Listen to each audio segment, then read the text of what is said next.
নমস্কার বন্ধুরা, আমি তনুশ্রী। আমার চ্যানেলে আপনাদেরকে স্বাগত। বন্ধুরা, আজকে আমি আপনাদেরকে দুটি ডিম ও একটি সেদ্ধ আলু দিয়ে দুপুরের লাঞ্চের রেসিপি শেয়ার করব। রোজ রোজ একঘেয়েমি ডিমের রেসিপি খেতে না ভালো লাগলে একবার এটা ট্রাই করুন। একবার বানালে বারবার বানিয়ে খেতে চাইবেন। আশা করি আপনাদেরকে খুবই ভালো লাগবে, তাই স্কিপ না করে পুরো ভিডিওটা দেখার অনুরোধ রইল। বন্ধুরা, প্রথমেই আমি দুটি ডিম ভেঙে নিয়েছি।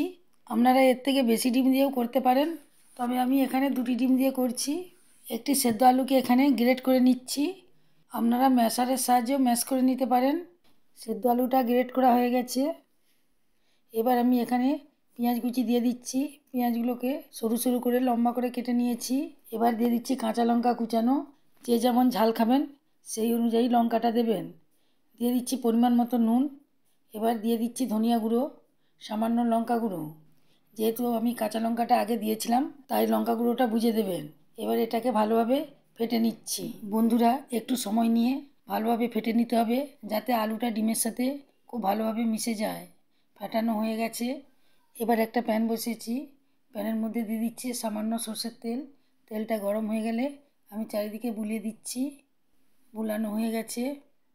এবার ডিম ও আলুর যে মিশ্রণটা আমি তৈরি করে রেখেছিলাম সেটা এখানে ঢেলে দিচ্ছি। বন্ধুরা, আপনাদের বাড়িতে যদি প্যান না থাকে তাহলে আপনারা তাওয়াতেও তৈরি করতে পারেন।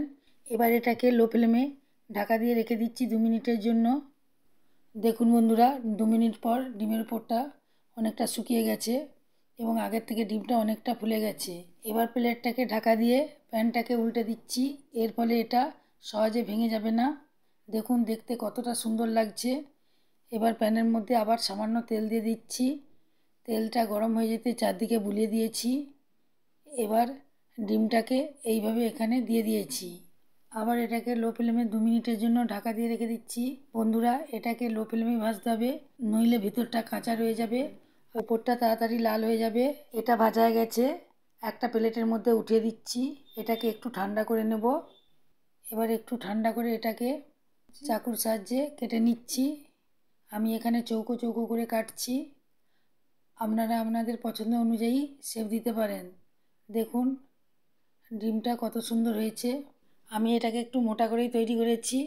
আপনারা এটা এইভাবেও খেতে পারেন, খেতে খুবই ভালো লাগবে। তবে আমি এটাকে তরকারি করে দেখাবো। এবার আমি কড়াইয়ে তেল দিয়ে দিচ্ছি। তেলটা গরম হয়ে গেছে। ফোড়নে দিয়ে দিচ্ছি গোটা জিরা, দিয়ে দিচ্ছি রসুন বাটা। এটাকে একটু ভালো করে ভেজে নিচ্ছি। দেখুন হালকা ভাজা হয়ে গেছে। এবার দিয়ে দিচ্ছি আদাকে গ্রেট করে, পেঁয়াজ বাটা।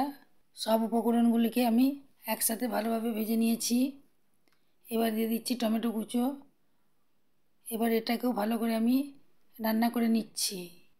এবার দিয়ে দিচ্ছি হলুদ গুঁড়ো, লঙ্কা গুঁড়ো, ধনিয়া গুঁড়ো, পরিমাণ মতো নুন।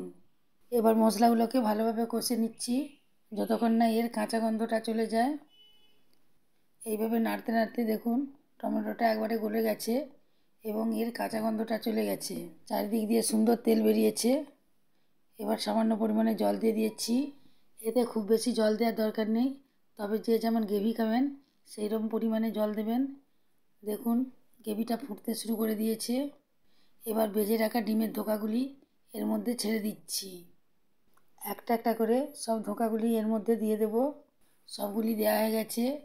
এবার এগুলিকে জলের মধ্যে ডুবিয়ে দিচ্ছি। এটাকে 2 মিনিট ফুটিয়ে নিতে হবে, যাতে মশলাগুলি ডিমের মধ্যে খুব সুন্দরভাবে ঢুকে যায় এবং খেতে খুবই ভালো লাগে। এবার সবার শেষে দিয়ে দিচ্ছি গরম মশলা।